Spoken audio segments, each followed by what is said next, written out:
অন্তরীকরণ যোগজীকরণ পড়তে গিয়ে সাফার করতে করতে অনলাইনে কোন জায়গায় সবচেয়ে ভালোভাবে ক্যালকুলাসটা গুছানো পাবো সেটা খুঁজতে গিয়ে তোমরা অলরেডি ঠিক জায়গায় চলে আসছো। অ্যান্ড আমার সাথে সাথে পুরোপুরি ক্যালকুলাস টিউটর বইটা নিয়ে পুরোপুরি কমপ্লিট করে ফেলো, অ্যান্ড দেখবে ক্যালকুলাস নিয়ে আর কোনো ধরনের প্রবলেমই থাকবে না। পরীক্ষাতে যেমনই প্রশ্ন আসুক না কেন পুরোপুরি 100% আনসার করে আসতে পারবা।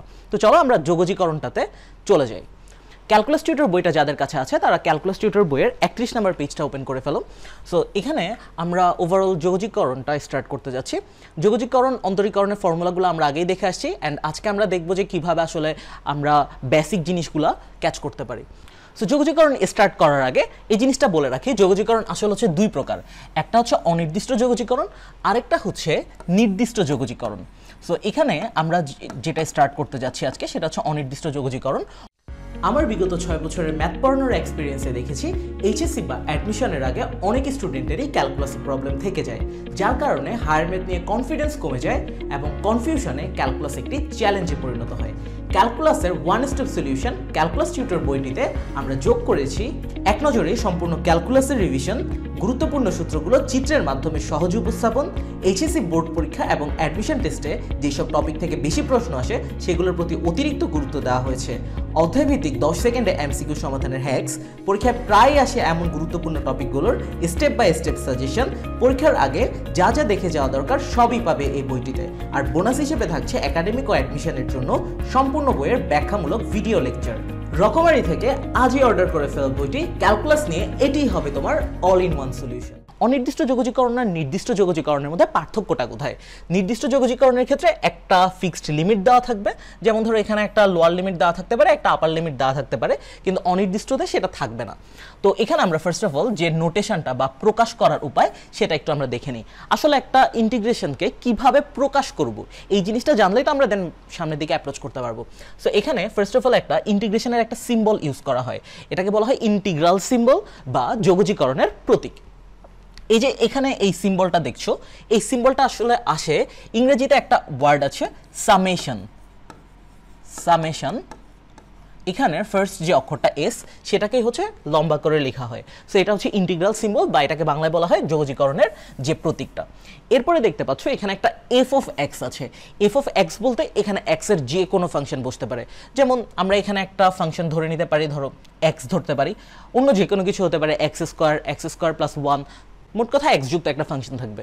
আর এখানে ডিএক্স আছে। এই ডিএক্সটা আসলে কি?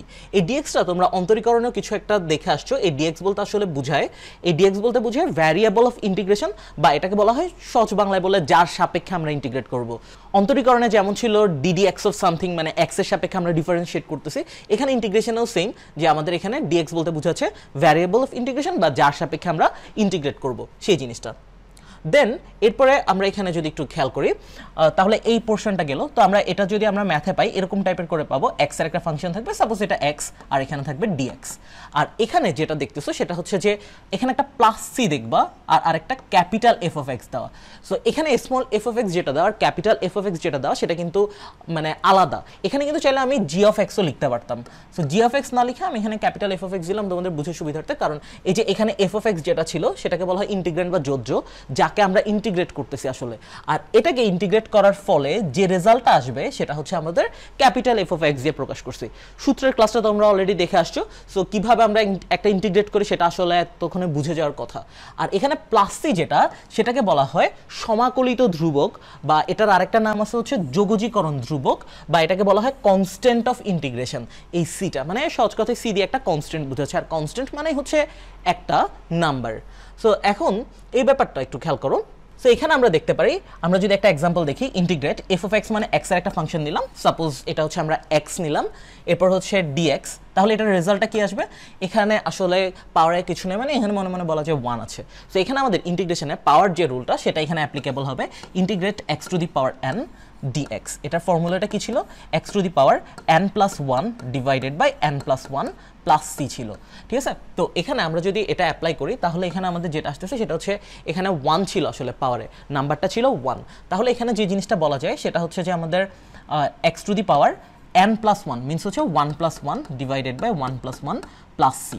আর এখানে প্লাস সি এর ব্যাপারটা একটু খেয়াল রাখবা, এই যে কনস্ট্যান্টে যেটা আমরা ভ্যালু লিখি সেটা জাস্ট আমাদের অনির্দিষ্ট যোগজীকরণের ক্ষেত্রে অ্যাপ্লিকেবল হবে। এটা কিন্তু নির্দিষ্ট যোগজীকরণে আর প্লাস সিটা লেখা লাগে না, কারণ নির্দিষ্ট যোগজীকরণে আমাদের যে ভ্যালুগুলো দেওয়া থাকবে আপার লিমিট লোয়ার লিমিটের, ওইটা দিয়ে আমাদের সরাসরি একটা কনস্ট্যান্ট ভ্যালুই চলে আসে, ঠিক আছে। সো আমাদের এই জিনিসটা খেয়াল রাখবা, জাস্ট আমরা অনির্দিষ্ট যোগজীকরণগুলো করার ক্ষেত্রে প্লাস সিটা লিখবো, আর অনির্দিষ্ট যোগজীকরণ এটার প্রশ্নটা চেহারা দেখে বুঝে যাবা। সো কিভাবে এটাকে প্রকাশ করতে হয় এটা নিয়ে আশা করি তোমাদের কোনো ধরনের প্রবলেম থাকার কথা না। দেন এরপর আমাদের যে জিনিসগুলো জানতে হবে কিছু বেসিক প্রপার্টিস সম্পর্কে। এই বেসিক প্রপার্টিসগুলো আমাদের কাজে আসবে, কারণ আমরা যখন ম্যাথগুলো সলভ করব, আমরা একটা লাইন থেকে আরেকটা লাইনে যখন যাইতে চাইবো তখন দেখবো যে আমাদের এই প্রপার্টিসগুলোর প্রয়োজন হয়। তো আমরা এই প্রপার্টিসগুলো যদি জানি তাহলে আমাদের ক্যালকুলেশনটা ইজিয়ার হবে। যেমন এখানে ফার্স্ট অফ অল যে প্রপার্টিটা বলছে নাম্বার 1, এখানে বলছে যে integrate k into f of x dx. এখানে কে বলতে কি বোঝাচ্ছে? কে বলতে এখানে যে কোনো একটা কনস্ট্যান্ট বোঝাচ্ছে। কনস্ট্যান্ট মানে কি? একটা নাম্বার, যেমন 2 একটা কনস্ট্যান্ট, 10 একটা কনস্ট্যান্ট, 100 একটা কনস্ট্যান্ট, সো যে কোনো নাম্বারই হতে পারে। তো এটার রিলেটেড আমরা একটা এক্সাম্পল দেখে ফেলি। যেমন ধরো এখানে আমাদের ইন্টিগ্রাল যে সিম্বলটা আছে, সেখানে ইন্টিগ্রেট কে মানে এখানে একটা কনস্ট্যান্ট যদি থাকে, যেমন কনস্ট্যান্ট বলতে এখানে আমি বলতে পারি ধরো 2 একটা কনস্ট্যান্ট, আর এখানে বলতেছে যে এফ অফ এক্স মানে এক্স এর যে কোনো একটা ফাংশন যদি থাকে। সো এক্স এর যে কোনো একটা ফাংশন বলতে আমরা ধরতে পারি ধরো এক্স ধরতে পারি, দেন এখানে হচ্ছে ডিএক্স, এই ডিএক্সটা লিখতে হবে কারণ এটা আমরা কার সাপেক্ষে ইন্টিগ্রেট করতেছি সেটা বোঝানোর জন্য। এখানে যে প্রপার্টিসটা, সেই প্রপার্টিসটা আমাদেরকে এটাই বলতেছে যে কোনো কনস্ট্যান্ট যদি থাকে আমরা কোনো কনস্ট্যান্ট টার্মের ইন্টিগ্রেট করব না। এটা শুধু আমাদের ইন্টিগ্রেশনের ক্ষেত্রে না, ডিফারেন্সিয়েশনের ক্ষেত্রেও প্রযোজ্য, যে কোনো কনস্ট্যান্ট টার্মের ডিফারেন্সিয়েশন বা ইন্টিগ্রেশন কোনোটাই হবে না। সো বলা যায় যে এটাকে আমরা কাম ধরে বাইরে নিয়ে চলে আসবো। তাহলে দেখো আমাদের পুরো প্রপার্টিটা এরকম হয়ে যাবে, জাস্ট এই কেটা শুধু বাইরে আর বাকিটা যেমন ছিল তেমনই বসে যাচ্ছে। তাহলে আমরা যদি এই প্রপার্টিটা অ্যাপ্লাই করি তাহলে যে রেজাল্ট আসবে সেটা হচ্ছে এই 2টাকে আমরা বাইরে নিয়ে চলে যাব, তাহলে 2 থেকে যাবে ইন্টিগ্রেট আর বাকি থাকবে এক্স ডিএক্স। এরপর আমরা এই অংশটার আসলে ইন্টিগ্রেট করব আর কনস্ট্যান্টটা ওর মতো বাইরে থেকে যাবে। পরে যদি ক্যান্সেল আউট হয় হলো, নাইলে যেটা যেমন আছে তেমনই থাকবে। ওকে, সো এই প্রপার্টিটা আশা করি সবাই বুঝতে পারছো। দেন এরপরে আমরা এর পরেরটাতে চলে আসি। পরেরটা আসলে আমাদেরকে কি বলতেছে? পরেরটাতে দেখো এটা কাছাকাছি, এখানে আমাদের একটা কনস্ট্যান্ট ছিল আর এখানে আছে শুধু মাইনাস। সো জাস্ট এখানে এই কাজটাই হবে যে মাইনাস ছিল, মাইনাসটা একটু বাইরে চলে আসবে, ঠিক আছে। সো এই জিনিসটা আমাদের এখান থেকে খেয়াল রাখতে হবে। সেকেন্ড প্রপার্টিটা কমপ্লিট, এটা তার এক্সাম্পল দেখাচ্ছি না। দেন আমরা থার্ড প্রপার্টিটার দিকে চলে আসি। থার্ড প্রপার্টিটা আমাদেরকে বলতেছে যে এটা দেখতে একটু কঠিন লাগতে পারে, বাট এটা কঠিন কিছু না। এখানে বলতেছে যে ইন্টিগ্রেট, এখানে এফ অফ এক্স মানে এক্স এর একটা ফাংশন যে কোনো কিছু থাকতে পারে, দেন এরপর হচ্ছে প্লাস মাইনাস। প্লাস মাইনাস বলতে এখানে প্লাসও থাকতে পারে মাইনাসও থাকতে পারে। এরপর হচ্ছে জি অফ এক্স মানে এটা এক্স এর আরেকটা ফাংশন, আর এখানে ডিএক্সও থাকবেই কারণ আমরা কার সাপেক্ষে ইন্টিগ্রেট করতেছি সেটা বোঝানোর জন্য। সো এটা অনেক সিম্পলি বলা যায়, তুমি এফ অফ এক্স বলতে এক্স এর একটা ফাংশন যেটাই ধরো না কেন, সাপোজ আমি এখানে একটা এক্সাম্পল এখানে লিখে দেখাই। ইন্টিগ্রেট, এখানে এফ অফ এক্স বলতে এক্স এর একটা ফাংশন আমরা ধরতে পারি সাপোজ এক্স স্কোয়ার, এখানে প্লাস মাইনাসের মধ্যে যে কোনো একটা ধরো প্লাস ধরলাম।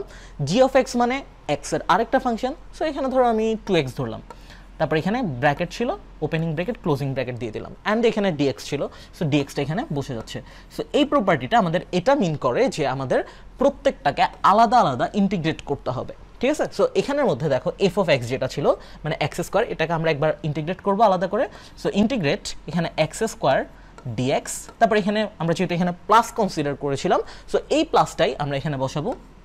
যদি মাইনাস থাকতো এখানে তাহলে মাইনাস বসতো। দেন এরপর ইন্টিগ্রেট জি অফ এক্স মানে ইন্টিগ্রেট 2x dx, এটাই বসে যাবে এখান থেকে। সো এই 3 নম্বর প্রপার্টিটা এটাই মিন করে যে আমাদের যদি এরকম টাইপের থাকে তাহলে আমরা সেই ক্ষেত্রে দুইটাকে আলাদা আলাদা করে ইন্টিগ্রেট করতে পারবো। দেন এখান থেকে একটা ক্যালকুলেশন হবে, ওই ক্যালকুলেশনটা আমরা দেখবো ম্যাথগুলো করার সময়, অ্যান্ড এরপর আমরা রেজাল্টটা বের করতে পারবো। তাহলে 3টা প্রপার্টি দেখো, এই প্রপার্টিগুলো আসলে মুখস্থ করার কিছু নাই। ফার্স্ট প্রপার্টিটা আমাদেরকে বলতেছে যে তোমার এখানে নাম্বার 1 যদি কোনো একটা কনস্ট্যান্ট থাকে কনস্ট্যান্টটাকে সিম্পলি বের করে নিয়ে আসবা, যদি কোনো মাইনাস থাকে মাইনাসটাকে বের করে নিয়ে আসবা। থার্ড প্রপার্টিটা হচ্ছে এখানে যদি আলাদা আলাদা দুইটা এক্স এর ফাংশন থাকে দুইটাকে আলাদা আলাদা ইন্টিগ্রেট করবো, এখানে কোনো কঠিন কিছুই ছিল না। ওকে, এরপরে ম্যাথগুলো সলভ করতে গিয়ে আমরা মোটামুটি অনেক ঝামেলায় পড়ে যাই। ম্যাথগুলো করতে গিয়ে আমাদের কাছে মনে হয় যে এটা মনে হয় এইচএসসিতে আনসারই করবো না, অ্যান্ড এটা অনেকাংশেই সত্যি। আমার দেখা অনেক স্টুডেন্টই হচ্ছে এইচএসসিতে ক্যালকুলাসটা স্কিপ করতে চায়, বাট এটা আসলে ক্যালকুলাসটা স্কিপ করার কিছু নাই, কারণ তুমি যখন ইউনিভার্সিটি লেভেলে উঠবা তোমার ওইখানে ক্যালকুলাসের কোর্স থাকবেই। আমাদের এরকম ছিল, আমি তো ট্রিপল ই ডিপার্টমেন্ট থেকে পড়ে আসি, সো আমাদের ফার্স্ট সেমিস্টার সেকেন্ড সেমিস্টারে ক্যালকুলাসের কোর্স ছিল। তাছাড়া পড়ার প্রায় প্রত্যেকটা জায়গাতেই আমাদের শুরুর দিকে ক্যালকুলাসটা কাজে আসছে। সো তখন তো সে শিখতেই হবে। সো এখন একটু ভালোভাবে টাইম নিয়ে শিখে ফেলো, আর ক্যালকুলাস টিউটর বইটা তো তোমাদের কাছে আছে। এরপর তোমাদের দেখবা যে এটা 7 দিন 8 দিন সময় দিলেই ভালোভাবে ক্যালকুলাসটা খুব ভালোভাবে শেষ করতে পারবা। এই সমাধান করার পদ্ধতিটা আমি এখানে একদম বাংলা কথায় লিখে রাখছি। অ্যান্ড দেখবা যে তোমরা যখন সাধারণত ম্যাথগুলো সলভ করতে যাও, একটা ম্যাথ দেখা যায় যে একভাবে সলভ করতেছো, যে দেখা যাচ্ছে যে ম্যাথ একটা চলে আসছে, এটা একভাবে সলভ করলাম, পরের আরেকটা ম্যাথ আরেকভাবে সলভ করলাম। এখানে পুরোটা টাইপ ওয়াইজ কীভাবে সলভ করবা এই জিনিসটা এখানের মধ্যে সুন্দর করে গুছানো আছে। সো ক্যালকুলাস টিউটর বইয়ের আমরা এর পরবর্তী পেজটাতে চলে যাই, 33 নাম্বার পেজে। এই বইটা তোমরা রকমারি থেকে অর্ডার করে ফেলতে পারবা। এখানে দেখো আমাদের সমাধান করার পদ্ধতিকে আমরা জাস্ট দুইটা সিম্পল স্টেপে বলবো। একটা হচ্ছে প্রথমে ফাংশনটাকে সিম্পলিফাই করতে হবে বা ফাংশনের সরলীকরণ। সো ফাংশনের সরলীকরণ কি সব ক্ষেত্রেই করব না, যে ক্ষেত্রে আমরা দেখতেছি যে সরাসরি সূত্র আমরা অ্যাপ্লাই করতে পারতেছি সেই ক্ষেত্রগুলোতে আমাদের সিম্পলিফিকেশনের প্রয়োজন নাই। আর যদি দেখি যে না আমাদের প্রশ্নটা একটু কমপ্লেক্স বা কোন কোন ক্ষেত্রে করবো এই জিনিসগুলো আমাদের এখানে স্টেপ বাই স্টেপ বোঝানো আছে। ফাংশনের সিম্পলিফিকেশন করব নাম্বার 1 সহজ কথায়। সেকেন্ড যে স্টেপটা সেটা হচ্ছে যে ইন্টিগ্রেশনের সূত্র অ্যাপ্লাই করব। এই সূত্রের ক্লাসটা তোমরা অলরেডি দেখে আসছো আগেই, তো সূত্র নিয়ে আমি এখন বলতেছি না, জাস্ট দুইটা স্টেপ। তাহলে কি বললাম, ফাংশনকে সিম্পলিফাই করতে হবে, ইন্টিগ্রেশনের সূত্র অ্যাপ্লাই করতে হবে। জাস্ট সিম্পলি এই কাজটা করতে গিয়ে অনেকে অনেক কমপ্লেক্সিটিতে ভোগেন। সো এই জিনিসটা দেখো, এখন ফাংশনের সিম্পলিফিকেশনটা আমরা কিভাবে করব এই জিনিসটা হচ্ছে বোঝার ব্যাপার আছে। ফাংশনের সিম্পলিফিকেশন আসলে অনেকভাবেই করা যেতে পারে, অ্যান্ড এটা ডিপেন্ড করবে তোমার প্রশ্নটা কি দেওয়া আছে সেটার উপরে। প্রশ্নটা দেখেই তোমাকে ডিটেক্ট করতে হবে যে কিভাবে তুমি এটাকে সিম্পলিফাই করবা। আর বইয়ের রুলসগুলো থেকে আমি কিছুটা সহজ করে তোমাদেরকে বোঝানোর চেষ্টা করছি যে কিভাবে আসলে এটাকে সহজ করে বোঝানো যায়। তো এখানে আমি কিছু আমার মতো করে টেকনিক ইউজ করছি, যে তোমাদেরকে ফর্মুলার ক্লাসে টেকনিকগুলো শিখাইছিলাম। সো ওইভাবে আমরা ট্রাই করবো যে জিনিসগুলো শেখার, একটা একটা করে আমরা অ্যাপ্রোচ করি। ফাংশনের সিম্পলিফিকেশনের মধ্যে একটা হইতে পারে যে ত্রিকোণমিতিক সূত্র প্রয়োগে। ত্রিকোণমিতিক সূত্র প্রয়োগ বলতে যে জিনিসটা বুঝাতে চাচ্ছি, আমরা চ্যাপ্টার 7-এর দিকে যে ত্রিকোণমিতিকগুলো পড়ে আসি, সংযুক্ত কোণের ত্রিকোণমিতিক অনুপাতে, ওটা প্লে লিস্টে দেখতে পারবা। যদি তোমাদের ওটাতে প্রবলেম থাকে ওটা ক্লিয়ার করে নিতে পারো। তো ত্রিকোণমিতিক সূত্র প্রয়োগের ক্ষেত্রে আমরা যে সূত্রগুলো পড়েছি একদম অ্যাজ ইট ইজ ওই সূত্রগুলো অ্যাপ্লাই করে আমরা ম্যাথগুলো সলভ করব। তো চলো আমরা সরাসরি ম্যাথগুলোর দিকে চলে যাই। তাহলে আমাদের একটা স্টেপ থাকলো কি ফাংশনের সিম্পলিফিকেশন, 2 নাম্বার হচ্ছে ইন্টিগ্রেশনের ফর্মুলা অ্যাপ্লাই করব। তো আমরা ম্যাথের দিকে চলে যাই। আচ্ছা, তাহলে আমরা ত্রিকোণমিতিক সূত্র প্রয়োগে ম্যাথটা দেখে আসি। সো এখানে আমাদের যে প্রবলেমটা সেটা হচ্ছে integrate 1 minus cos 2x divided by 1 plus cos 2x dx, মানে এখানে আমরা x এর সাপেক্ষে ইন্টিগ্রেট করছি। সো এটার জন্য আমাদের যে জিনিসটা ফার্স্ট অফ অল মাথায় রাখতে হবে, এটা আমাদের দেখে বুঝতে হবে যে এটা তো আসলে একটা ত্রিকোণমিতিক টার্ম, আর এটা আমাদের 7.4 এর যে সূত্রের সাথে একদম সরাসরি ম্যাচ করে। একটা হচ্ছে 1 প্লাস cos 2, একটা হচ্ছে 1 মাইনাস cos 2। সো সূত্রগুলো যদি আমরা একটু রিক্যাপ করি, এটা হচ্ছে 1 প্লাস cos 2 এর সূত্র। 1 প্লাস cos 2 এর সূত্র হচ্ছে কি ছিল, 2 cos স্কয়ার a ছিল। আর আরেকটা সূত্র ছিল 1 মাইনাস cos 2 এর সূত্র। সো 1 মাইনাস cos 2 এর যে সূত্রটা সেটা হচ্ছে 2 sin স্কয়ার a। তো এই জিনিসটা মনে রাখার জন্য আমরা একটা ওয়ে পড়ে আসছিলাম, ত্রিকোণমিতির ক্লাসটাতে দেখলে পারবা। সো এখানের মধ্যে আমরা একটা জিনিস মনে রাখবো যে আমাদের সবসময় নিজের ঘরে অধিকার বেশি থাকে, অন্যের ঘরে অধিকার কম থাকে। তাহলে এখানে 2 cos স্কয়ার a এর যে জায়গাটা, মানে cos এর সূত্রে cosটা প্লাস হবে আর sin এর সূত্রে cos এর আগে মাইনাস হবে। মানে এই জিনিসটা পরীক্ষাতে অনেকে ভুলে যায় যে cos এরটাতে প্লাস ছিল নাকি sin এরটাতে প্লাস ছিল। সো এই জিনিসটা মনে রাখতে পারবা খুব ইজিলি। তো আমরা এখন যে কাজটা করতে পারি সেটা হচ্ছে ম্যাথের দিকে চলে যাই। তাহলে এটা এখান থেকে ক্লিয়ারলি বুঝতেছো যে এখানে আমাদের ইন্টিগ্রাল সিম্বলটা বসে যাবে। দেন এখানে এটার পরিবর্তে আমরা যেটা বলতে পারি 1 মাইনাস cos 2a, তাহলে 1 মাইনাস cos 2 এর জায়গাটা বসে যাবে 2 sin স্কয়ার a। তাহলে আমরা এটা রিপ্লেসমেন্টে 2 sin স্কয়ার x বসাইতে পারবো। তাহলে 2 sin স্কয়ার x বসাই ফেললাম। আর এটা হচ্ছে 1 প্লাস cos 2a, তাহলে 1 প্লাস cos 2 এর জায়গাটাতে 2 cos স্কয়ার a বসবে। তাহলে এটার রিপ্লেসমেন্টে আমরা 2 cos স্কয়ার a এটা আমরা বসাই দিচ্ছি। তো এটা এখান থেকে বসে গেল। দেন এরপরে যে কাজটা করা যায় সেটা হচ্ছে এখান থেকে 2 ক্যান্সেল আউট হয়ে যাবে। Then sin square x divided by cos square x। তো আমরা জানি sin theta divided by cos theta মানে হচ্ছে tan থিটা। তাহলে এটার পরিবর্তে বসে যাবে ইন্টিগ্রেট tan স্কয়ার x। এই জায়গায় এসে অনেকে ভুল করে যে আমরা এখান থেকে ইন্টিগ্রেট tan স্কয়ার x এর সূত্রটা মনে করতে পারি না। আসলে tan স্কয়ার x এর ইন্টিগ্রেশনের সূত্রই নাই। সো এখানে যে সূত্রটা আছে সেটা হচ্ছে sec স্কয়ার x এর সূত্রটা আছে। তো এখানে আমাদের কাজ হচ্ছে এটাকে জাস্ট একটু চেঞ্জ করে নিতে হবে। আমরা যে ছোটবেলায় সূত্র পড়ে আসছি, সূত্র যেটা ছিল আমাদের যে sec square theta minus tan square theta সমান 1, তাহলে sec square theta minus tan square theta সমান 1, এখান থেকে আমরা এই জিনিসটা বের করে নিয়ে আসবো। আমাদের দরকার হচ্ছে tan স্কয়ার থিটার পোর্শনটা। তাহলে আমরা এখান থেকে যে কাজটা করতে পারি সেটা হচ্ছে আমরা এখান থেকে মাইনাস tan স্কয়ার থিটাটাকে ওই পাশে নিয়ে যাব, তাহলে সেটা হয়ে যাবে প্লাস tan স্কয়ার থিটা। তাহলে বলা যায় যে এখান থেকে sec স্কয়ার থিটা ছিল, sec স্কয়ার থিটা তো অ্যাজ ইট ইজ বসে যাবে, তারপর এখানে +1 ছিল, +1 এই পাশে চলে আসলে -1 হবে, দেন এখান থেকে মাইনাস tan স্কয়ার থিটা ওই পাশে চলে গেলে সেটা হচ্ছে প্লাস tan স্কয়ার থিটা হবে। তাহলে আমরা এখান থেকে খুব ইজিলি এই tan স্কয়ার থিটার যে পোর্শনটা এটার পরিবর্তে sec স্কয়ার থিটা -1 এটা এখান থেকে রিপ্লেস করতে পারি। সো এখান থেকে যে কাজটা করা যায় আমরা এখান থেকে লিখে ফেলি ইন্টিগ্রেট, এখানে tan স্কয়ার থিটা ছিল, তার মানে tan স্কয়ার থিটার জায়গায় আমরা এখন sec স্কয়ার থিটা -1 লিখব। তাহলে এটার পরিবর্তে আমরা sec স্কয়ার x -1 লিখে ফেলতেছি, আর এখানে হচ্ছে আমরা dx লিখব, এটা হচ্ছে -1। আচ্ছা, তো এখন আমরা যে বেসিক প্রপার্টিতে পড়ে আসছি এটাকে আমরা আলাদা করে ইন্টিগ্রেট করব, এটাকে আমরা আলাদা করে ইন্টিগ্রেট করব, এন্ড দুইটারই ইন্টিগ্রেশনের সূত্র আছে। সো প্রথমটা হবে তাহলে integrate sec square x dx, পরেরটা হবে মাইনাস ইন্টিগ্রেট dx। সো এই জিনিসটা যদি আমরা এখান থেকে বসাই তাহলে এটা আমাদের বসে যাচ্ছে integrate sec square x dx minus এখানে 1 dx ছিল আর কি, সো এটাকে আমরা dx বলতে পারি। তাহলে এখান থেকে আমরা যে কাজটা করব সেটা হচ্ছে ইন্টিগ্রেট sec স্কয়ার x এর যে সূত্রটা, sec স্কয়ার x এর সূত্র ছিল tan x + c, তাহলে আমরা এখানে এটার রিপ্লেসমেন্টে tan x লিখে ফেলতে পারি খুব ইজিলি। তাহলে ইন্টিগ্রেট sec স্কয়ার x এর জায়গায় বসে যাবে tan x, আর এখানে মাইনাস ছিল, মাইনাস বসে যাবে, ইন্টিগ্রেট dx এর সূত্র ছিল x + c। তো এই জায়গাটাতে অনেকে কনফিউশনে পড়ে যে এরকম আমাদের তো একটা সূত্র ছিল ইন্টিগ্রেশনে sec স্কয়ার x এর যে সূত্রটা, sec স্কয়ার x dx এর সূত্রটা, এটা হচ্ছে tan x + c, আর আরেকটা ছিল ইন্টিগ্রেট dx এর যে ফর্মুলাটা সেটা হচ্ছে x + c। তাহলে এই sec স্কয়ার x dx এর জন্য এখানে তো tan x বসার কথা বসছে, তারপর ইন্টিগ্রেট dx এর জন্য x বসার কথা সেটাও বসছে, তাহলে এখানে এর সাথে প্লাস সিটা আমি বসাইলাম, তাহলে এই সিটা কোথায় গেছে?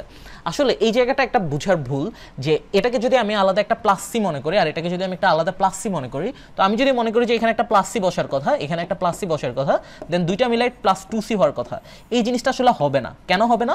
কারণ সি বলতে আমি এখানে বুঝাচ্ছি একটা কনস্ট্যান্ট। যেমন আমি যদি এই জিনিসটা তোমাকে একটা এক্সাম্পল বলি, যে ধরো তোমার কাছে হচ্ছে আমি 5 টাকা দিলাম আর তোমার কাছে ধরো 5 টাকা আছে, তাহলে এই 5 টাকা আর এই 5 টাকা যোগ করে যে জিনিসটা আসবে আলটিমেটলি সেটা হবে 10 টাকা।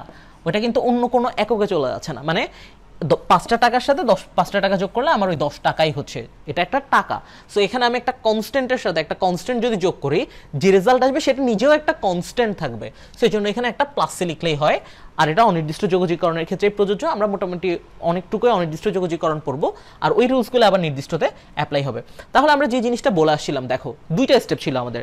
ফাংশনটাকে যদি সিম্পলিফাই করা যায়, ফাংশনের সিম্পলিফিকেশন, তো ফাংশনের সিম্পলিফিকেশন করার জন্য আমরা প্রথমে যেটা পড়তেছিলাম সেটা হচ্ছে ত্রিকোণমিতিক সূত্র প্রয়োগে। তো ত্রিকোণমিতিক সূত্র প্রয়োগ করা গেছে, এটা আমরা এখান থেকে অ্যাপ্লাই করে ফেললাম।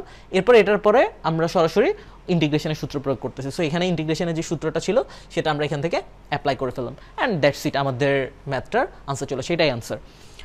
এটা আশা করি বুঝতে পারছো সবাই। দেন এরপরে আমরা যে কাজটা করব সেটা হচ্ছে আমাদের এর পরবর্তী যেটা ছিল প্রসেস, সেটার দিকে যাব। তাহলে আমরা এখানে যে জিনিসটাতে ছিলাম সেটা হচ্ছে ত্রিকোণমিতিক সূত্র প্রয়োগে এই রিলেটেড যত ধরনের ম্যাথ আছে সবগুলো আমরা সলভ করতে পারবো।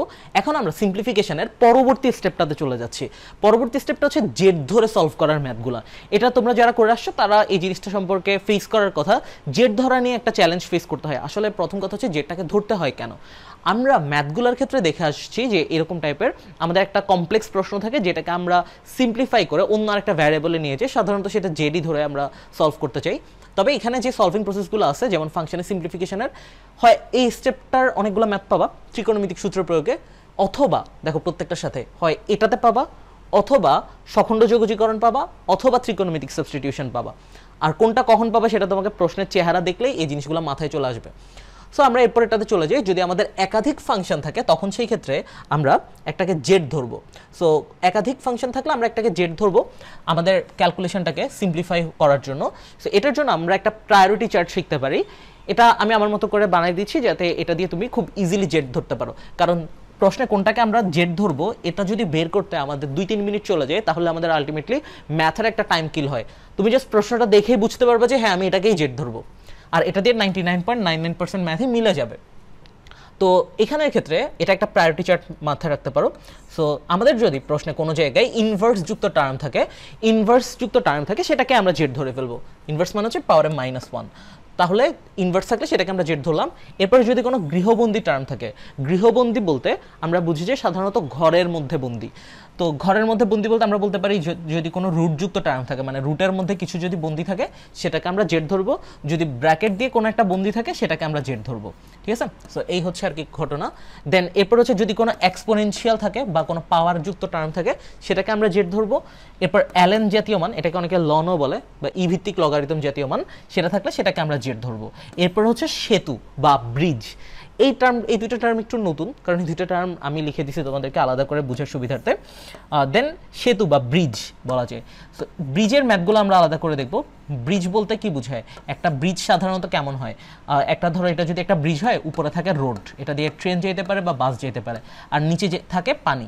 তো এখানের মধ্যে আমরা যে জিনিসটা বলতে পারি যে আমরা যদি এটা একটা ভগ্নাংশের কথাও চিন্তা করি, সেটা হচ্ছে লব আর হর। তো এখানে হচ্ছে হর যেটা থাকে, মানে পানিতে যেটা থাকে, সেটাকে আমরা জেড ধরে ফেলবো। তো দেখবা যে আমাদের এমনও থাকতে পারে যে শুধু একটা এখানে আছে, ধরো গৃহবন্দী দিয়ে আমাদের আছে, তখন আমরা সেই ক্ষেত্রে গৃহবন্দীটাকেই জেড ধরবো। আর ধরো আমাদের দুইটা তিনটা আছে একসাথে, তখন সেই ক্ষেত্রে যেটা আগে প্রায়োরিটি থাকবে সেটাকে আমরা জেড ধরবো। আর এইভাবে জেড ধরলে দেখবা যে তোমার 2-3 সেকেন্ডও লাগবে না, যেটা ধরতে হয়তো বা তোমার 2-3 মিনিট লাগতে পারে। সাধারণত জেড আমরা কোনটাকে ধরি, এটা বলা হয় যে এরকম যে আমরা একটা টার্মকে জেড ধরবো, এটাকে ডিফারেন্সিয়েট করে যদি বাকি টার্মগুলো পাই। তো এই জিনিসটা কিভাবে আসলে এটা আমি তোমাদেরকে এখন একটা ম্যাথের মাধ্যমে বুঝাই দিই। এই প্রবলেমটা দেখো, এখানে আমরা প্রশ্নটা দেখে খুব ইজিলি বুঝতেছি যে এখানে আমাদের integrate √1 - sin x cos x dx আছে। তো এখানের মধ্যে আমরা যদি খেয়াল করে দেখি, এখানে আমরা কোনটাকে জেড ধরবো, প্রশ্নটা সাধারণত দেখবো যে একটু কমপ্লেক্স থাকে, ওই টাইপের প্রবলেমগুলোতে আমরা জেড ধরে ফেলি যাতে আমাদের প্রশ্নটা আরেকটু ইজিয়ার হয়ে যায়। সো এখানে আমরা দেখতেছি যে এটা একটা ত্রিকোণমিতিক টার্ম, ঠিক আছে, কিন্তু তুমি এটা চাইলে অনেকগুলো স্টেপই সলভ করা যায় আসলে ইন্টিগ্রেশনের ম্যাথগুলো। তো এখানের মধ্যে আমরা এখানে ফার্স্ট অফ অল খেয়াল করি, এটা হচ্ছে একটা গৃহবন্দী টার্ম। আমরা যে রুলসগুলো একটুকে পড়ে আসি, ইনভার্স, গৃহবন্দী, এক্সপোনেনশিয়াল প্লাস পাওয়ার, অ্যালেন জাতীয় মান, দেন হচ্ছে সেতু। এর মধ্যে এটা হচ্ছে গৃহবন্দী ক্রাইটেরিয়াতে পড়ে। সো যেহেতু এটা একটা গৃহবন্দী ক্রাইটেরিয়াতে পড়তেছে, আমরা এটাকে ফার্স্ট অফ অল যে কাজটা করতে পারি, এটাকে আমরা পরবর্তীতে যেহেতু জেডে রিপ্লেস করবো, আমি এটাকে একটা সমীকরণ দিয়ে রাখতে পারি, নাম্বার 1 যে ইকুয়েশনটা। সো আমি এখান থেকে ধরতে পারি যে এই √1 - sin x এর মধ্যে 1 - sin x, মানে ঘরের মধ্যে বন্দি যে মানটা আছে, বন্দি মানটা হচ্ছে 1 - sin x। তাহলে এই 1 - sin x মানে হচ্ছে জেড। সো এই যে এটাকে আমরা জেড লিখে ফেললাম, তার মানে দেখো এখন আমরা যদি এটা বলতে পারি যে 1 - sin x এর জায়গাটাতে আমরা জেড বসাতে পারবো, তাহলে পুরো প্রশ্নটা হবে যে √z। তো এখানে শুধু জেড রেখে এটাকে তো আমরা তখন cos x dx লিখতে পারবো না। এটাকে আমরা যেটা লিখতে পারবো সেটা হচ্ছে আমাদেরকে এটাকে জেডের সাপেক্ষে অন্য কিছু একটা লিখতে হবে। সো আমরা এটাকে কি করতে পারি, তাহলে এটাকে ডিফারেন্সিয়েট করে দেওয়া যায়, বা ddx অফ, এই যে এখানে ছিল 1 - sin x, সো এটাকে আমরা 1 - sin x লিখে ফেলতেছি। দেন এই পাশটাকে লেখা যায় যে ddx of Z. So ddx of Z আমরা লিখে ফেললাম, বা এটাকে dz dxও বলা যায়। তাহলে এখানে ডিফারেন্সিয়েশনের বেসিক ফর্মুলাগুলো অ্যাপ্লাই হবে। আমরা জানি ডিফারেন্সিয়েশনের বেসিক ফর্মুলাগুলোর দিকে যদি একটু খেয়াল করি, ddx অফ 1 এর একটা ফর্মুলা ছিল। ddx অফ 1 বলতে এখানে একটা কনস্ট্যান্ট আর কি, ddx অফ কনস্ট্যান্ট সমান কত হবে, 0 হবে। সো এটা যেহেতু একটা কনস্ট্যান্ট, তার মানে ddx অফ 1 মানে এটার পরিবর্তে আমরা 0 বলতে পারি। মাইনাস ছিল, মাইনাস বসে যাবে। দেন এরপর ছিল ddx অফ 1 এর পরে ddx অফ sin x। তো আমরা এখানে যদি ডিফারেন্সিয়েশনের এই সূত্রটা দেখি, ddx অফ sin x মানে কি ছিল, ddx অফ sin x মানে ছিল cos x। তো আমরা এখন এখান থেকে এই ফর্মুলাটাই জাস্ট অ্যাপ্লাই করব। সো এটা যদি আমরা এখান থেকে অ্যাপ্লাই করি যে ddx অফ sin x মানে তাহলে কি হবে, cos x হয়ে যাচ্ছে, cos x। আর এই পাশে ছিল কে, dz dx। এভাবেও লেখা যায়, এভাবেও লেখা যায়, ddx অফ z বা dz dx। সো দেখো এখান থেকে আমরা এই 1 - sin x টাকে z ধরে ফেলতেছি, আর এখান থেকে cos x dx এর ভ্যালুটা আমরা এখান থেকে বের করে নিয়ে আসবো। সো এটা যদি আমরা এরপর লিখতে হয়, আমরা এটাকে এভাবে লিখতে পারি যে এখান থেকে 0 - cos x মানে তো এটা -cos x ই থাকবে, তাহলে এখানে আমরা সরাসরি লিখে ফেলতে পারি cos x, dx-টা আমরা লিখে দিতে পারি, আর মাইনাসটা ওই পাশে চলে যাবে, তাহলে -dz। তো এখন এখান থেকে তাহলে আমাদের সবগুলা ভ্যালু দেওয়া আছে, যে এখান থেকে √ওভার তো √ওভারের মতো থাকবেই, 1 - sin x মানে আমরা জেড ধরতেছি, আর এখান থেকে cos x dx এর যে ভ্যালুটা সেটার মানে আমরা বলতে পারতেছি -dz। তাহলে এই যে আমরা এখান থেকে যে দুইটা ভ্যালু পাচ্ছি, এই দুইটা ভ্যালুকে আমরা এখন রিপ্লেস করতে পারি। কি কি ভ্যালু পেলাম, একটা হচ্ছে cos x dx এর যে ভ্যালুটা সেটা হচ্ছে -dz আসছে, আর আরেকটা হচ্ছে 1 - sin x এর যে ভ্যালুটা সেটা হচ্ছে জেড আসছে। তাহলে এই দুইটা ভ্যালু এই 1 নাম্বার ইকুয়েশনে আমরা প্লেস করতে পারি। তো এটা বলা যায় যে 1 নং সমীকরণে মান বসিয়ে পাই।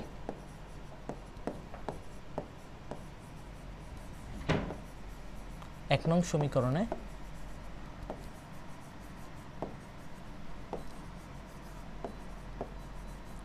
নং সমীকরণে মান বসিয়ে পাই।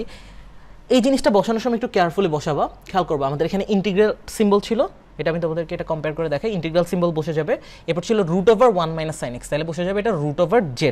সো এখানে √z বসে যাচ্ছে। এরপরে বাকি যেটা ছিল সেটা হচ্ছে আমাদেরকে cos x dx। So cos x dx এর জায়গাটাতে আমরা -dz লিখতে পারি। সো এই cos x dx এর জায়গাটাতে আমরা -dz লিখে ফেললাম। এখন এখানে একটা প্রপার্টি ছিল আমরা পড়ে আসছি, মাইনাস যদি থাকে ইন্টিগ্রাল সিম্বলের মধ্যে মাইনাসটাকে আমরা বাইরে নিয়ে চলে আসি। সো এটাকে যদি আমরা বাইরে নিয়ে আসি তাহলে এটা হয়ে যাবে মাইনাস ইন্টিগ্রেট এখান থেকে জেড। এখানে আরেকটা জিনিস দেখো, এখানে একটা √ওভার আছে। সো রুট থাকা আর সেটাকে পাওয়ারে হাফ থাকা একই কথা বলা যায়, তাহলে এই রুটটাকে আমরা বলতে পারি যে পাওয়ারে হাফ। দেন এরপরে যে কাজটা করা যায়, এখানে বাকি থাকবে আর ডিজেড। তো এখানে এটা একটা ফর্মুলার সাথে এক্সাক্ট ম্যাচ করে ইন্টিগ্রেশনের যে পাওয়ার রুলটা ছিল। সো ইন্টিগ্রেশনের পাওয়ার রুলটা কেমন ছিল? ইন্টিগ্রেশনের পাওয়ার রুলটা ছিল ইন্টিগ্রেট x⁴n dx। এটার ফর্মুলা ছিল কি x⁴n+1 divided by n+1 plus c। So এখান থেকে যে কাজটা করা যায়, আমাদের এই যে নাম্বারটা যেটা ছিল, সো এই নাম্বারটা আমরা এখানে n হিসেবে ধরতেছি। তাহলে আমরা এখান থেকে যেটা বলতে পারি, এখানে মাইনাস মাইনাসের মতো বসে যাবে। এখানে তখন আমরা ইন্টিগ্রেশন সিম্বলটাকে তো আর লিখবো না। সো x⁴ এখানে ছিল জেড, তার মানে একটা জিনিস খেয়াল রাখবা, এখানে তুমি জেড লিখতেছো মানে এখানেও জেড থাকা লাগবে, কারণ আমি বলতেছি যে এটাকে আমরা জেডের সাপেক্ষে ইন্টিগ্রেট করতেছি। এখন আরেকটা জিনিস তোমাদেরকে একটু বলে রাখি, যে এই যে আমাদের এই প্রশ্নটা দেওয়া ছিল, এই প্রশ্নটার তুলনায় এই যে আমরা এটাকে সিম্পলিফাই করে নিলাম, সিম্পলিফাইড ভিউটা দেখতে আরেকটু ইজি লাগতেছে। এই কাজটার জন্য মেইনলি আমরা জেড ধরলাম, যাতে আমাদের এই একই জিনিস বারবার না লেখা লাগে। তাহলে এখন বলা যায় z⁴, এখানে পাওয়ার ছিল কত? হাফ, তাহলে ½ + 1 ডিভাইডেড বাই ওই যে n+1, এই n+1 আবার বসে যাবে নিচে, মানে এই ½ + 1 আবার বসে যাচ্ছে, ½ + 1 প্লাস c। তাহলে এখান থেকে বলা যায় যে আমরা যদি এটাকে এভাবে রিপ্লেস করি, ½ + 1 মানে কত? 3/2। তাহলে এটাকে বলা যায় যে -z⁴(3/2)। তাহলে বলা হচ্ছে equal to -z⁴(3/2 divided by 3/2 plus c। এটা যেহেতু আমাদের একটা অনির্দিষ্ট যোগজীকরণ, সো এটাতে হচ্ছে আমাদের প্লাস সিটা লেখা লাগবে। এখন একটা ব্যাপার খেয়াল করে দেখো, এখানে এটা কি আমাদের আনসার? এটা কিন্তু আমরা আনসার বলতে পারবো না। কেন বলতে পারবো না? কারণ আমাদের প্রশ্নে কিন্তু জেড দেওয়া ছিল না। আমরা ম্যাথটা করার সুবিধার্থে এটাকে জেড ধরে নিয়েছিলাম। সো আমরা যে কাজটা করতে পারি, যে এই জেড মানে কি ছিল সেটা দিয়ে আমরা রিপ্লেস করে দিতে পারি। জেড মানে ছিল 1 - sin x, যেহেতু প্রশ্নটা এক্স এর টার্মসেই ছিল। সো এখানে আমরা জেডের জায়গায় বলতে পারি 1 - sin x। তাহলে আমরা এটাকে বলতে পারি যে মাইনাস, এটাকে চাইলে 3/2টাকে উল্টা লেখা যায় 2/3, যেহেতু এটা 1 ডিভাইডেড বাই 3/2 ছিল। আর জেডের জায়গাটাতে বলা যায় যে 1 - sin x। তাহলে এই জেডের রিপ্লেসমেন্টে আমরা 1 - sin x লিখে ফেলতেছি। দেন আমরা ব্র্যাকেটটা ক্লোজ করে দিচ্ছি, আর উপরে পাওয়ার ছিল 3/2 প্লাস c। সো এই ছিল আর কি ঘটনা। এখন এটা দেখতে খুব বেশি কঠিন মনে হওয়ার কথা না, কারণ আমাদের ওই একই দুইটা স্টেপে আমরা যাচ্ছি। যে একটা হচ্ছে ফাংশনের সিম্পলিফিকেশন। ফাংশনের সিম্পলিফিকেশন এখানে আমরা করতেছি যে গৃহবন্দী দিয়ে জেড ধরার ক্ষেত্রে। এখানে আমাদের গৃহবন্দী মানটা ছিল 1 - sin x, তার মানে এটা দিয়ে আমরা এটাকে সিম্পলিফাই করে বাকি যেটা ছিল, বাকিটাকে এখানে জেড লিখে তো তুমি এটাকে এক্স লিখতে পারো না। সো এটাকে আমরা জেড দিয়ে কী হবে সেই জিনিসটা এখানে লিখে ফেললাম। এরপরে এই ভ্যালুটা জাস্ট এখানে রিপ্লেস করলাম প্রশ্নটা দেখতে ইজি হওয়ার জন্য। হয়ে গেল। দেন আমাদের সেকেন্ড স্টেপটা ছিল যোগজীকরণ নির্ণয়ের সূত্র প্রয়োগ। সো সূত্রগুলো তোমাকে খুব ভালোভাবে মনে রাখতে হবে। সূত্র নিয়ে আমাদের আরেকটা আলাদা ক্লাস নাও আছে, যেটা দেখে আসার কথা অলরেডি। সূত্রগুলো যদি মনে রাখতে পারো, কিভাবে অনেক ইজিলি অনেক শর্টকাট দিয়ে মনে রাখতে পারো, ওই জিনিসগুলো আমি এখানে সূত্রের ক্লাসে পুরোটা বুঝিয়ে দিয়েছিলাম। তো তাহলে হচ্ছে তোমার এই ম্যাথগুলো আনসার করাটা অনেক বেশি ইজি হয়ে যাবে। দেন এরপরে জাস্ট হচ্ছে যে ভ্যালুটা ধরে আসছি এটা দিয়ে আমরা মানটা বসাই দিলাম। দেন আমরা এরপরে আরেকটা প্রবলেমের দিকে চলে যাই। সেকেন্ড যে প্রবলেমটা সেটা হচ্ছে integrate tan sin inverse x divided by √1 - x² dx। So এখানে এই প্রবলেমটা দেখে একটা জিনিস তোমাদের মাথায় আসতে হবে, যে আমরা এখানে কোনটাকে জেড ধরবো। দেখতে অনেকটা কমপ্লেক্স লাগতেছে, হঠাৎ করে যখন তোমার প্রশ্নে চলে আসবে দেখবে যে এটা দেখতে অনেকটা কঠিন লাগতেছে। সো এখানে তোমার এই জিনিসটা মাথায় রাখতে হবে যে এখানে আসলে কোন কোন আমরা যে প্রায়োরিটি চার্ট পড়ে আসি, এখানে কি কোনো ইনভার্স আছে, গৃহবন্দী আছে, এক্সপোনেনশিয়াল পাওয়ার আছে, নাকি সূচকের মান, অ্যালেন জাতীয় মান, বা হচ্ছে তোমার সেতু, কোনটা আছে। সো এখান থেকে আমরা দেখতেছি যে প্রথমে আমাদের ইনভার্সযুক্ত টার্ম আছে। সো যেহেতু এখানে ইনভার্সযুক্ত টার্ম আমরা সরাসরি পেয়ে যাচ্ছি, এই সাইন ইনভার্স এক্সকে আমরা জেড ধরে ফেলবো। সো সাইন ইনভার্স এক্সকে যদি আমরা জেড ধরি, তাহলে আমরা বলতে পারি যে ধরি এখানে আমাদের এই যে সাইন ইনভার্স এক্স যেটা দেওয়া ছিল, সাইন ইনভার্স এক্স মানেই হচ্ছে আসলে জেড। তো এই প্রশ্নটা দেখবা আমরা যখন জেড ধরে ফেলবো এটা অনেকটা ইজি হয়ে যাবে। সো তুমি এটাকে পরবর্তীতে এটা যদি জেড দিয়ে রিপ্লেস করো, এটাকে তুমি ট্যান জেড বলতে পারো, কিন্তু তখন তো তুমি এটা লিখতে পারবে না, কারণ এখানে একটা এক্স ছিল, এখানে একটা এক্স ছিল। তাহলে এই জিনিসটাকে তোমাকে পুরোটা জেড এর টার্মসে নিয়ে যেতে হবে। সো সো এটাকে আমরা 1 নাম্বার ইকুয়েশন দিয়ে দিতে পারি। তাহলে এটাকে কিভাবে লেখা যায়, এই বাকিটা আমরা বের করে আনার জন্য আমরা উভয় পক্ষে এখন ডিফারেন্সিয়েট করে দেব, বা ddx অফ, এখানে ছিল sin ইনভার্স x, তো sin ইনভার্স x থেকে যাবে, আর এখানে হচ্ছে ddx of z, so ddx of z থেকে যাবে। সো আমরা উভয় পক্ষে ডিফারেন্সিয়েট করলাম মাত্র। তো এখন এটার একটা সূত্র আছে, সেটা আমরা জানি। ddx of sin inverse x এর সূত্র কি ছিল মনে করার কথা। সো এখানে ddx of sin inverse x এর যে সূত্রটা, সেটা হচ্ছে আমরা বলতে পারি যে ddx of sin inverse x, sin inverse x এর যে সূত্রটা সেটা হচ্ছে আমাদের 1 divided by root over 1 minus x square. এটা মনে রাখার ওয়েটা যেটা বলে আসছিলাম, এটা আমি এখানে আরেকবার রিক্যাপ করাই। এস দিয়ে হচ্ছে সাইন, এস দিয়ে হচ্ছে সাবট্রাক্ট, এস দিয়ে হচ্ছে স্কোয়ার রুট। সো এই যে সূত্রটা, এটার মধ্যে সব কিছুই আছে।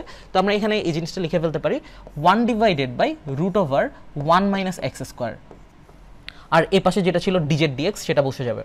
সো এ পাশে যেটা দেওয়া ছিল ডিজেড ডিএক্স, সেটা আমরা এখান থেকে লিখে ফেললাম। দেন এরপরে হচ্ছে দেখো আমাদের অলরেডি কিন্তু এই পোর্শনটা চলে আসছে, এই যে 1 ডিভাইডেড বাই এই root over 1 minus x square, ডিএক্সটা জাস্ট দরকার। আমরা ডিএক্সটা যদি নিয়ে নিই তাহলে এখান থেকে থাকতেছে, এটাকে বলা যায় যে dx divided by root over 1 minus x square, আর এ পাশে থাকতেছে ডিজেড। তো এই হচ্ছে আর কি ঘটনা এখান থেকে।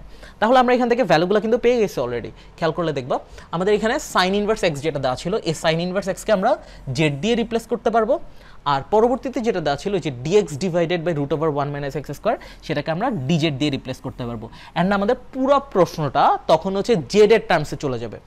তো আমরা এই কাজটা করে দেখি। আমরা এখানে বলতে পারি যে 1 নং সমীকরণে মান বসিয়ে, ওই যে যেটাকে আমরা অলরেডি 1 নাম্বার ধরে আসছিলাম, সো 1 নং সমীকরণে মান বসিয়ে পাই, 1 নং সমীকরণে মান বসিয়ে, সো আমরা এখন মানটা বসাবো, একটু কেয়ারফুলি কাজটা করা লাগবে। এখানে হচ্ছে ফার্স্ট অফ অল আমাদের ইন্টিগ্রাল সিম্বল ছিল, ইন্টিগ্রাল সিম্বল আমরা এখান থেকে লিখে ফেললাম। এরপর হচ্ছে আমাদের tan sin ইনভার্স x ছিল, সো এটা হয়ে যাবে tan z। তাহলে এটাকে আমরা tan z লিখতেছি, tan z লিখে ফেললাম। এরপরে বাকি যেটা ছিল সেটা হচ্ছে dx divided by root over 1 minus x square, যেটার পরিবর্তে আমরা dz বলতে পারি। তাহলে এটার পরিবর্তে আমরা dz বসায় ফেলতেছি। তাহলে integrate tan z dz, integrate, এটা কিন্তু সূত্র ছিল tan z dz এর যে সূত্রটা, সেটা হচ্ছে আমরা সূত্রটা এখানে আলাদা করে নোট ডাউন করে ফেলি। ইন্টিগ্রেট tan x dx এর সূত্র ছিল, এটা দুইটা সূত্র ছিল যেটা মন চায় এখানে বসাতে পারো। এটা হচ্ছে ln sec x plus c, ln sec x plus c। So এই সূত্রটা আমরা এখান থেকে বসায় ফেলতেছি। তাহলে যেহেতু এখানে এটা জেড ছিল এক্স এর জায়গায়, এখানে খেয়াল রাখবা যে দুইটাই যাতে জেড থাকে, অথবা হইলে দুইটাই যাতে এক্স থাকে। সো আমরা এই জিনিসটা এখানে অ্যাপ্লাই করি, যে এখানে তাহলে এটার পরিবর্তে বসবে ln sec z plus c। এটাই আমাদের আনসার হওয়ার কথা, কিন্তু এটা হচ্ছে আমাদের আনসার হবে না। তার কারণ হচ্ছে আমাদের এখানে কিন্তু প্রশ্নে জেড দেওয়া ছিল না, প্রশ্নে আমাদের দেওয়া ছিল এক্স যুক্ত টার্ম। সো এখানে জেড বলতে আসলে বুঝাচ্ছে সাইন ইনভার্স এক্স, সো এটা আমরা জাস্ট রিপ্লেস করে দিব। তাহলে ln sec sine inverse x, so আমরা এখানে এই জেড এর ভ্যালুটা জাস্ট রিপ্লেস করতেছি, এটা হয়ে যাবে সাইন ইনভার্স এক্স। এটা এখান থেকে বসাই ফেললাম, দেন এটা এখানে ক্লোজ করে দিলাম, প্লাস সি। এখানে যেহেতু এটা জেড এর মধ্যে ছিল, সো এখানে চাইলে আরেকটা ব্র্যাকেট ইউজ করতে পারো। তাহলে এটা হচ্ছে ln sec sine inverse x plus C, এই হচ্ছে আনসার। তাহলে দেখো আমরা এখানে যে কাজটা করলাম, আমাদের আগের ম্যাথটাতে ছিল গৃহবন্দিতে, এটা হচ্ছে আমাদের ইনভার্সের ম্যাথ। সো ইনভার্সটাকে আমরা জেড ধরলাম, জেড ধরে আমাদের বাকি যেটা ছিল সেটাকে আমরা কি দিয়ে রিপ্লেস করবো জেড এর টার্মসে, সেটা বের করলাম। তার মানে ফার্স্ট স্টেপ ছিল ফাংশনটাকে সিম্পলিফিকেশন। এরপরের স্টেপটা হচ্ছে ফাংশনের সিম্পলিফিকেশনের পর সরাসরি আমরা জাস্ট ইন্টিগ্রেশনের যে সূত্রটা ছিল সেটাই জাস্ট এখানে আমরা অ্যাপ্লাই করে দেবো। সো এই ব্যাপারটা আশা করি তোমাদের সবার কাছে ক্লিয়ার। দেন আমরা এরপরে আরেকটা টাইপ দেখি, আমরা এর মধ্যে দেখে আসি ইনভার্স, গৃহবন্দী থেকে ম্যাথ দেখছি। সেমভাবে হচ্ছে ln জাতীয় মান বা লগারিদম জাতীয় কিছু যদি থাকে সেটাকে জেড ধরে ফেলবা, এক্সপোনেনশিয়াল কিছু থাকলে সেটাকে জেড ধরে ফেলবা। আর আমি আরেকটা টাইপ থেকে দেখাচ্ছি, এই টাইপেরই সেতু বা ব্রিজ। এখানে দেখো এটা আমরা কখন আসতেছি এই টাইপটাতে, আমাদের এখানে বাকিগুলো যখন কাজ করতেছে না, এখানে কোনো ইনভার্স জাতীয় টার্ম আছে নাই, গৃহবন্দীও নাই, এখানে কোনো এক্সপোনেনশিয়ালও নাই, তারপর হচ্ছে ln জাতীয় মানও নাই। দ্যাট মিনস এই ম্যাথটা পড়বে আমাদের সেতু বা ব্রিজের ক্রাইটেরিয়াতে। ব্রিজটা বলে আসছিলাম এরকম যে আমাদের যদি এরকম হয় একটা ব্রিজ, ব্রিজের উপরে সাধারণত হয় রোড আর নিচে থাকে ধরো পানি, ধরো এটা একটা সেতু। তো এখানের মধ্যে আমরা একটা ভগ্নাংশ, তো সেমভাবে এই জিনিসটা পাবো, লব পাবো আর হর পাবো। উপরে যেটা থাকবে সেটা লব আর নিচে থাকবে হর। সো এটাকে আমি একটা পানির কালারে দিয়ে দিই। তো এটাকে আমরা হচ্ছে বলতে পারি যে হরটাকে আমরা এখানে আসলে জেড ধরবো। তো এখানে দেখো তাহলে আমাদের হরে এখানে ছিল কে এক্স প্লাস সাইন এক্স, এই এক্স প্লাস সাইন এক্স আমরা জেড ধরবো। এটাকে আমরা চাইলে 1 নম্বর ইকুয়েশন দিয়ে দিতে পারি। তো যে কাজটা করা যায় এখানে, আমরা এখান থেকে বলতে পারি যে ধরি x plus sine x x plus sine x equal to Z. So এটাকে আমরা জেড ধরে ফেলছি, এখন দেখবে ক্যালকুলেশনটা আর কোনো ব্যাপার না। সো এখান থেকে আমাদের এটা জেড, তার মানে বাকিগুলো তো আমরা এক্সে রাখতে পারবো না। সো আমরা এখন কি কাজ করবো, উভয় পক্ষে আমরা ডিফারেন্সিয়েট করে দিব। তাহলে বলা যায় বা ডিডি এক্স অফ, এখানে এক্স প্লাস সাইন এক্স ছিল, so x plus sine x আমরা লিখে ফেলতেছি, আর ওই পাশেও আমরা ডিফারেন্সিয়েট করব, অর্থাৎ ডিজেড ডিএক্স থেকে যাবে। তো যে কাজটা করা হচ্ছে, এখান থেকে আমরা ডিফারেন্সিয়েশনের বেসিক যে সূত্র ছিল সেগুলো আমরা এখান থেকে অ্যাপ্লাই করব। সো ডিফারেন্সিয়েশনের যে সূত্রগুলো ছিল, যেমন ডিডি এক্স অফ এক্স, মনে করে দেখো একটু, ডিডি এক্স অফ এক্স মানে কি ছিল, ডিডি এক্স অফ এক্স মানে ছিল 1, আর d d x of sine x মানে কি ছিল, d d x of sine x মানে ছিল হচ্ছে কজ এক্স। তো আমরা এখান থেকে সূত্রগুলো এখান থেকে রিপ্লেস করতে পারবো। তাহলে চলো সূত্রগুলো একটু এখানে আমরা অ্যাপ্লাই করে দেখি কি হয়। ডিডি এক্স অফ এক্স মানে আমরা বলতে পারি এটা রিপ্লেসমেন্ট আমরা সরাসরি 1 বসে ফেলতে পারবো, মাঝখানে প্লাস ছিল প্লাস বসে যাবে। DD x of sine x মানে হবে কজ এক্স, তাহলে আমরা এই সাইন এক্সের জায়গাটাতে কজ এক্স লিখে ফেলতে পারবো। আর এই পাশে ছিল ডিজেড ডিএক্স, তো এই ডিজেড ডিএক্সটা এখানে থেকে যাবে। আমরা এখান থেকে অলরেডি এক্স প্লাস সাইন এক্সকে জেড দিয়ে রিপ্লেস করতে পারতেছি, আর বাকি যেটা ছিল 1 প্লাস কজ এক্স আমাদের চলে আসছে। সো ডিএক্সটা যদি আমরা নিয়ে নিই, তাহলে বাকিটাকে আমরা ডিজেড দিয়ে রিপ্লেস করতে পারবো। তাহলে এটাকে আমরা এখান থেকে লিখতে পারতেছি 1 প্লাস কজ এক্স, এটা এখান থেকে যাবে, আর ডিএক্স চলে আসবে, দেন এরপর এটা রিপ্লেসমেন্টে বলা যায়, তাহলে থাকবে ডিজেড। তাহলে দেখো আমরা কিন্তু এই জিনিসটা অলরেডি পেয়ে গেছি। এখান থেকে এই এক্স প্লাস সাইন এক্স যেটা, সেটাকে আমরা এখান থেকে জেড দিয়ে রিপ্লেস করতে পারতেছি, এটাকে যেহেতু জেড ধরে ফেললাম। আর বাকি যেটা ছিল 1 প্লাস cos x dx, এই যে 1 প্লাস cos x dx, এটাকে আমরা এখান থেকে ডিজেড দিয়ে রিপ্লেস করতে পারতেছি। সো এই জিনিসগুলো, এই দুইটা ভ্যালু আমরা এখন এখানে বসাবো, দেখবে প্রশ্নটা অনেকটা ইজিয়ার হয়ে যাবে। সো আমরা এই জিনিসটা এখান থেকে বসাই ফেলি, যে 1 নং সমীকরণে মান বসিয়ে পাই, 1 নং সমীকরণে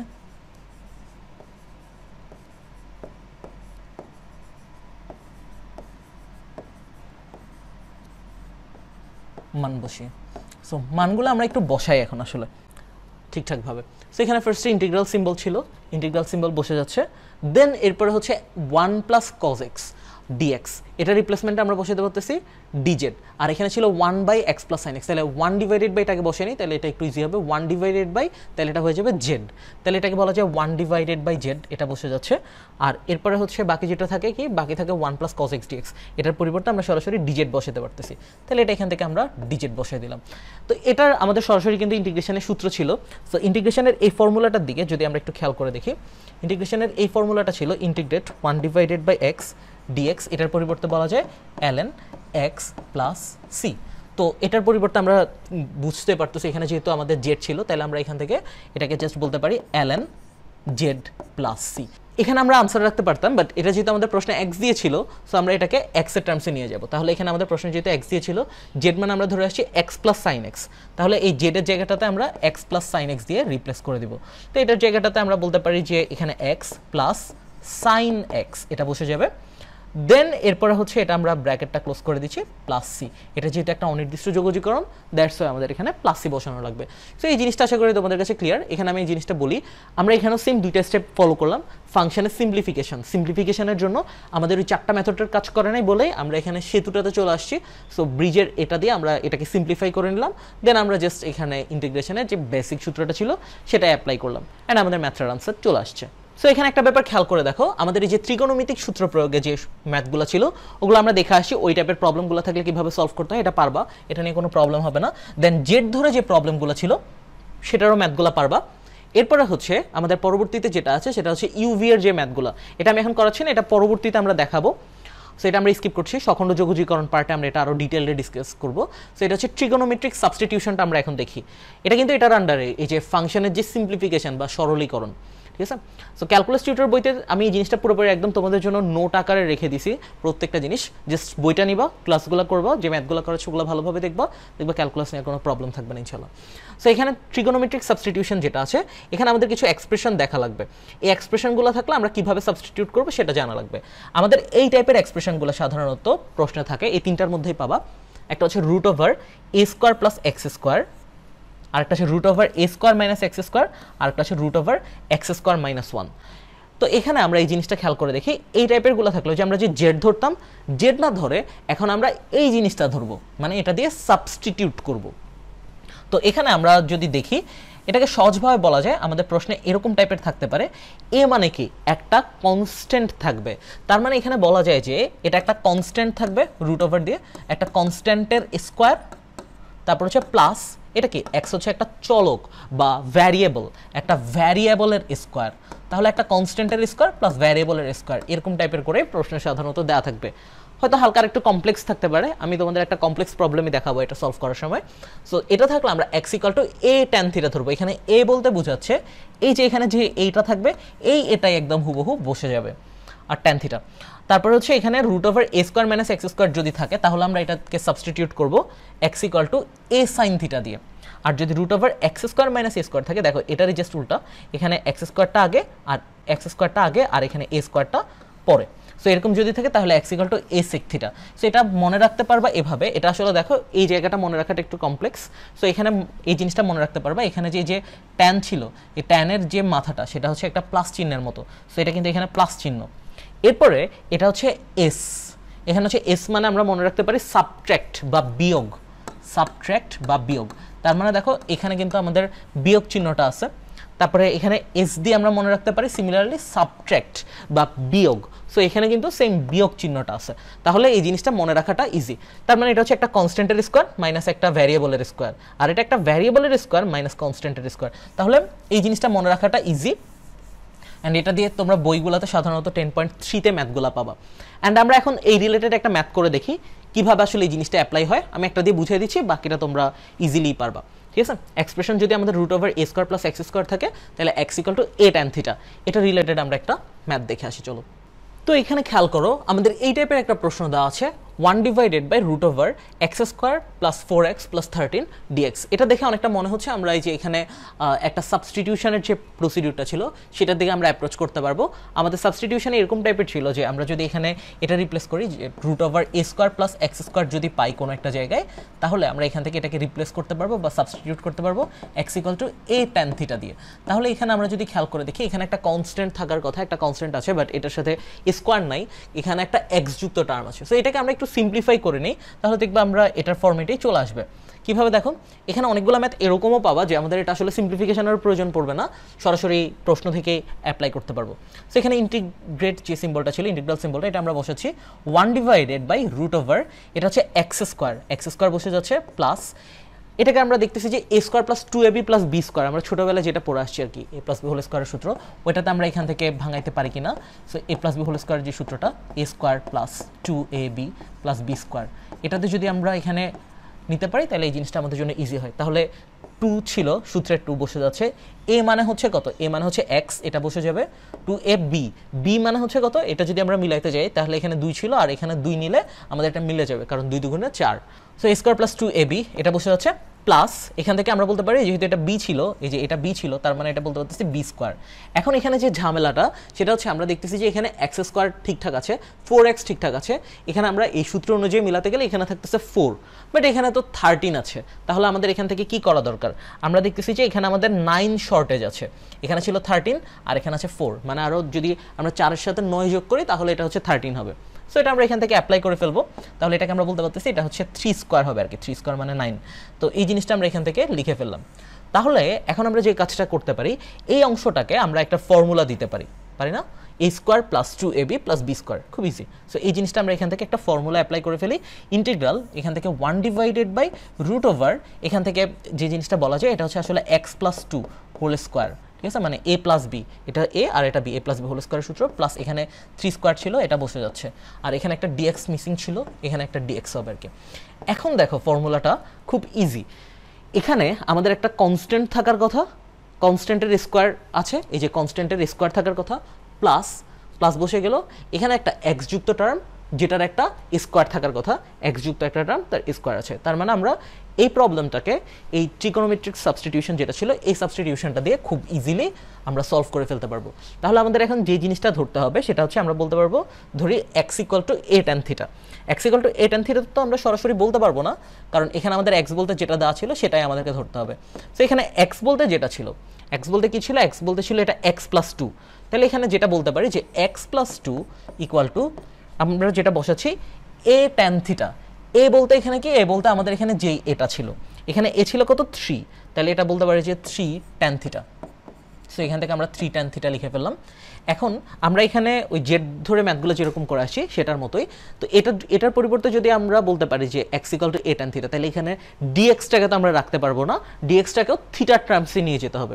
সো dx-টাকে যদি আমরা থিটার টার্মসে নিয়ে যেতে হয় তাহলে আমরা উভয় পক্ষে ডিফারেন্সিয়েট করে দিতে পারি। তাহলে বলতে পারি যে উভয় পক্ষে যদি আমরা ডিফারেন্সিয়েট করি ddx of x + 2 = ddx of 3 tan theta, 3 tan theta. So আমরা এখানে এখন ডিফারেন্সিয়েশনের সূত্রগুলো অ্যাপ্লাই করতে পারবো।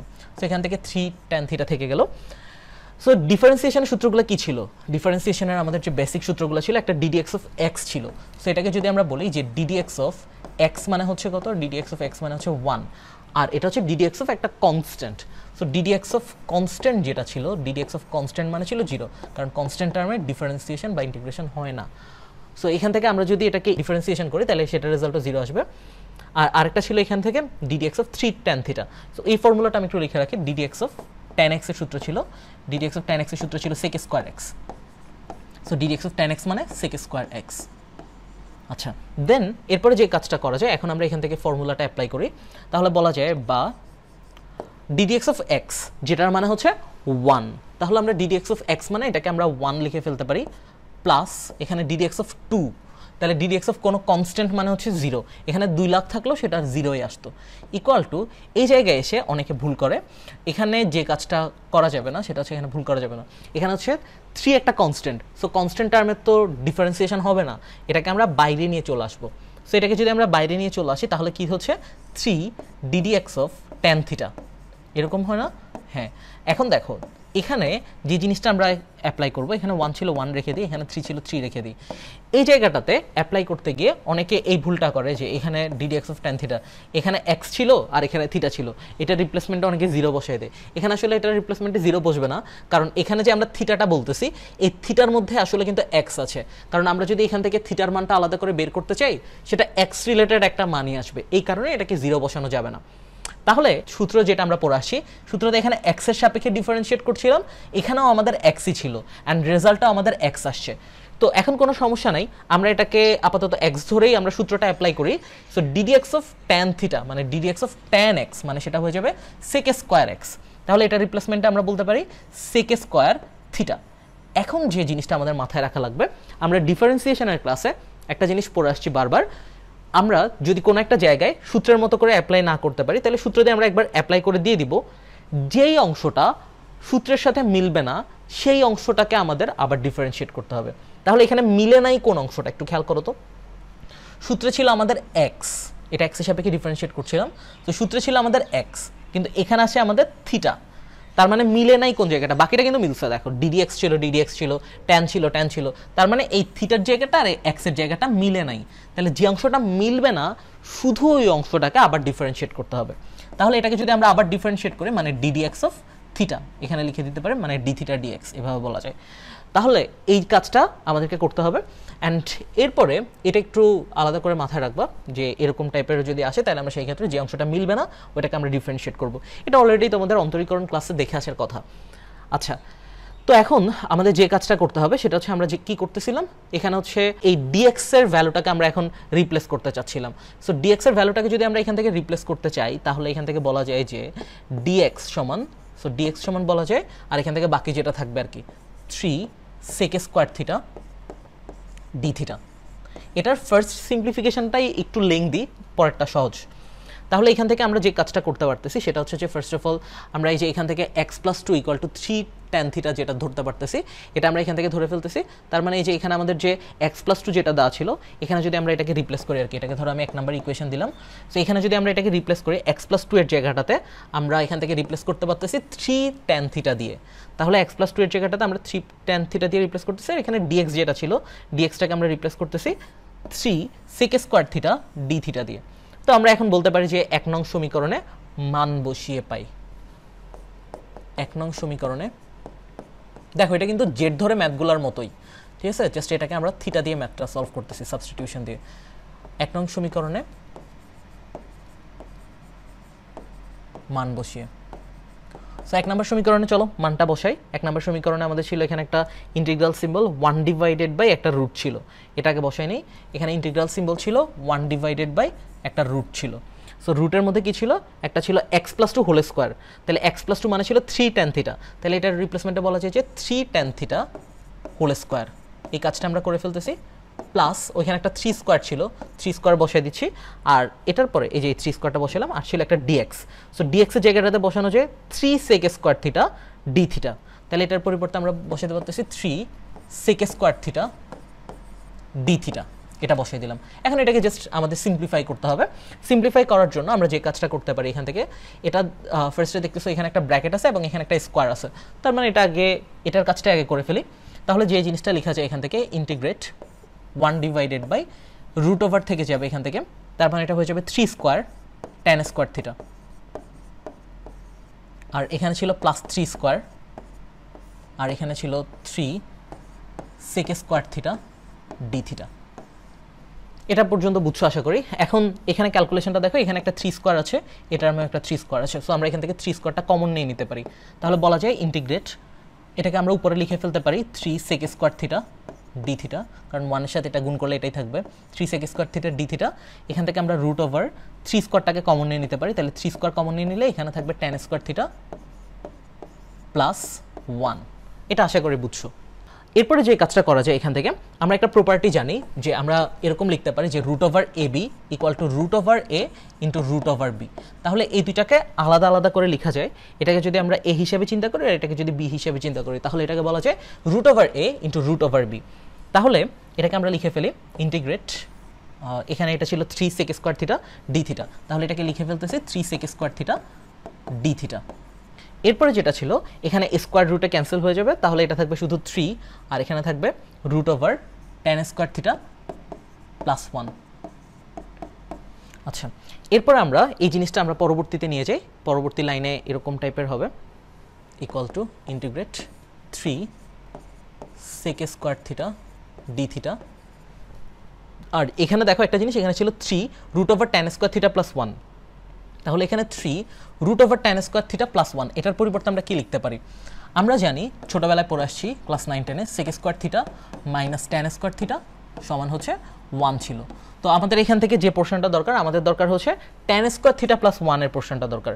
তাহলে আমরা যে কাজটা করতে পারি এখান থেকে, আমরা লিখতে পারি যে tan স্কোয়ার থিটা প্লাস 1, তাহলে এই মাইনাস tan স্কোয়ার থিটাটা ওই পাশে নিয়ে যাই, তাহলে এখান থেকে থাকবে এই পাশে তো sec স্কোয়ার থিটা ছিল, এটা তো থেকে যাবে, আর এটা 1 প্লাস tan স্কোয়ার থিটা।